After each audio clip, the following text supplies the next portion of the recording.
What's up guys, Venom RB here. So today we are going to be talking about what the best driving game on the Roblox platform is. Now this is obviously a very opinionated topic and there's a ton of people who have given their own thoughts. You know, some people saying it's ultimate driving, some people saying it still is Driving Empire even after crates. Some people think it's now Vehicle Legends, which if you think that, you for sure got dropped on your head as a child. And all of these, they are car games, but they are certainly not the best car game on the platform. So let's go talk about which one is actually the best. Alright, here's the answer. I'm not going to be like a normal clickbaity YouTuber. This is the best driving game on the Roblox platform. But first, let's give two honorable mentions. One to Adopt Me for being a phenomenal driving experience on the platform. And then also to Forza Horizon 5. I considered both of those potentially the best driving games on the platform. But in the end, I concluded that Midnight Racing is actually the most superior game. And so I'm going to give you my favorite 5 things, 5 reasons why I think this is the best driving game. So we're not here all day. Let's get right into the video. So the first thing I really like about Midnight Racing are the different maps. It has 6 in total, 3 being Tokyo maps. You then have a racing center, and then you have Ichikawa and Mount Atsuki, which are more mountainous natural maps, which it's just really nice. There's a good mixture between, natural mountainous maps and then a flat city Tokyo map. And then you have the expressway, classic Tokyo. And every map is extremely detailed, which I also like. They all look really, really good for the Roblox platform, which you'll see once I finish loading into Tokyo. It's very detailed. Some parts of the map have different music. You'll walk in buildings and there'll be music. It's just a very immersive experience. All the maps are extremely well put together. And it's just cool to see that you have some maps that take places in cities and then others that are more in natural settings. So ultimately the maps and their detail are a huge bonus to this game. The second thing I like about Midnight Racing a lot is how you make money in the game. A lot of games are pretty boring. Maybe you drive up and down a highway, or you just do some boring racetrack that's built really poorly. But in this game, the best race is one where you race basically around the entire map and it's all through mountain roads. So it's actually a lot of fun to race on. And then on top of that, a lot of people race in the races in public servers. So it's quite easy to find people who are willing to race. And you can actually get some really good races, and the chassis is a lot of fun to race with. And there's a lot of good racers in the game. So it's just a lot of fun to grind, and it doesn't feel really that much like a chore compared to a lot of other games. Also, money is pretty easy in the game, where I was grinding with my friends and getting around 10 million yen an hour. So it doesn't take that long, and it's legitimately fun to do. So I actually enjoy it. Alright, so now let's talk about the cars of Midnight Racing. You've grinded all your money from the race that we just talked about, and now you want to go buy a car. So let's talk about, the cars in the game. And this is kind of a controversial take on my end. I really like the cars Midnight Racing has to offer because you still have new cars, like for example the 991 GT3 RS. You have the 2017 Dodge Viper ACR. There's a Gallardo Superleggera, which isn't super new, but it's still a more modern supercar. You have a 2015, I believe, 2015 Nissan GTR R35 Nismo. So you still have more modern cars. However, they're all locked behind tier 4, and to be able to buy tier 4 cars, you have to be level 40 or higher.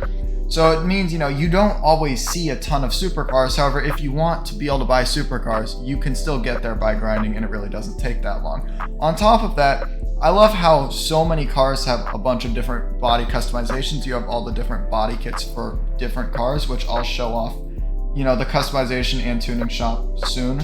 And then I also just like the selection of vehicles in-game. So many driving games on Roblox nowadays just focus on, honestly, I would call them more like little kid cars, like Lamborghinis, Bugattis, Koenigsegg's. This game doesn't have a single hypercar in it, which I really like because it wouldn't really fit the game all that well, and there's just really no point in having one. Instead, you get more unique supercars, cooler supercars, and you get a ton of really cool JDM cars or late 90s, early 2000s sports cars, 80s sports cars, stuff like that, and there's a ton of different body kits.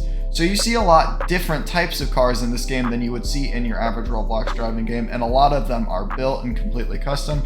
It's just a lot nicer as opposed to loading into a Driving Empire server and seeing like the same 5 Lamborghinis over and over again. Alright, so now let's talk about tuning. Now this is something I don't think everybody even knows Midnight Racing has, because a lot of people were like me, they played in 2019 and they didn't really play since then. But there is tuning in the game. So as you can see, if you grind with a car, you get to a manufacturer level for the entire car brand. and then you are able to unlock these for cheaper, or you can just unlock them early on for more yen. From there on out, you are then able to spend more money to upgrade your ECU, or lose some weight, or you can adjust your wheel offset, you can adjust your suspension height, your gear ratios, your license plate, your suspension stiffness, your steering, and then there's still stuff like brakes, or no, well, brakes aren't the game. There's still stuff like tires, engines, and aspiration coming. So it's cool. You can actually make your cars faster than other people's cars if you know how to tune. And then there's just a cool amount of upgrades that can be done. So now let's go talk about the customization, which is definitely this game's strongest point in my opinion. Alright, so now we're in the customization shop and we have my Mustang GT500. There are American cars in this game. And as you can see, you can do a bunch of different things, from taillights, different stuff there. Some cars actually change the taillights. This just looks like, oh, well, see, that messes with taillights. You can add wings, side skirts. You can change the roof on this car, that'd be like a sunroof. You can change your front bumper. And then most cars with body kits have multiple different body kit options for like fender flares and stuff, and then you can do mismatched bumpers if you really wanted. There's just a bunch of different stuff you can do. Some cars have full-on liveries that can be put on them. Basically, just the customization in this game is really well done, to the points where it's kind of rare to see just the same car over and over again, because you might see cars in the same color or cars with the same kit, but everybody tends to build their cars at least a little bit different. So it's just really unique because you see so many different types of cars built in so many different types of ways. Alright, so now we're going to be talking about the fourth thing I really like about Midnight Racing, and that is it's not very pay to win. And when I say not very, you can buy cash, you can buy XP boosts, and then you can buy this starter pack which comes with some cash, and then an AutoZam AZ1, and I believe that's the only way to actually get an AutoZam AZ1. But outside of those three things, like, yes, you can buy a foldable chair, you can buy a boombox, you can buy an electronic toll system, which I guess could be pay to win because you get through the tolls free. And then the final thing you can buy is a skateboard, right? You can buy all those things, but none of them are particularly pay to win. I mean, when you compare to games like Driving Empire with multiple car packs that are really expensive, I believe Vehicle Legends has car packs, all those games you can buy cash in.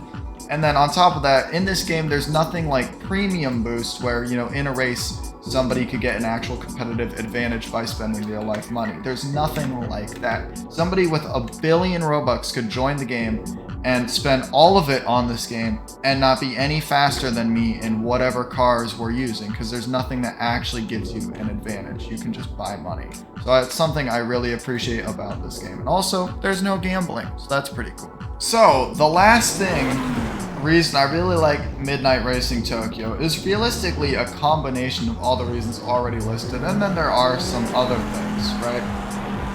I just love overall the styling of the game. This is just going to be a lot of reasons. It's kind of like a final thing, right? The car sounds themselves are pretty good. The gameplay is very fun. The chassis feels very good, especially with the controller. If you have a controller, I would highly recommend plugging it in to play this game because it makes it a lot more fun. However, it is still good on keyboard. The car customization, the general appearance of the game, it's a lot more almost similar to being like a Steam driving game compared to all the other Roblox driving games. All the other Roblox driving games feel a lot more marketed towards younger children with all their Lamborghinis and all the Robux pay-to-win stuff. They kind of just try and profit off younger children, it seems, at this point. They're designed just for younger children. And that's really overall perfectly acceptable because it's Roblox, right? I mean, the target audience for most Roblox games is children. But Midnight Racing is just kind of different in the sense that it feels like it was made by car enthusiasts for car enthusiasts who are still on the Roblox platform. There certainly are younger people who play this game, and it's not a bad game if you're 5 years old and you want to play it. But it also just feels like a game somebody older could actually enjoy, like me, who doesn't really enjoy any Roblox driving games anymore because I'm now 18. I do genuinely still find this game fun, and a lot of other people my age hop on and play this as well, just because it's a legitimately fun Roblox game that's still kind of nostalgic because it's a Roblox game. Anyways, with that being said, I would highly recommend you check this game out if you haven't before, or even if you have before. It's changed a lot over the years from being more of a showcase game to really just being an enjoyable game that you can play. So yeah, if you want to check it out, the link will be down in the description. Thank you all for watching, and I will see you all in the next one. Venom out. That was a sick drift. No, it wasn't.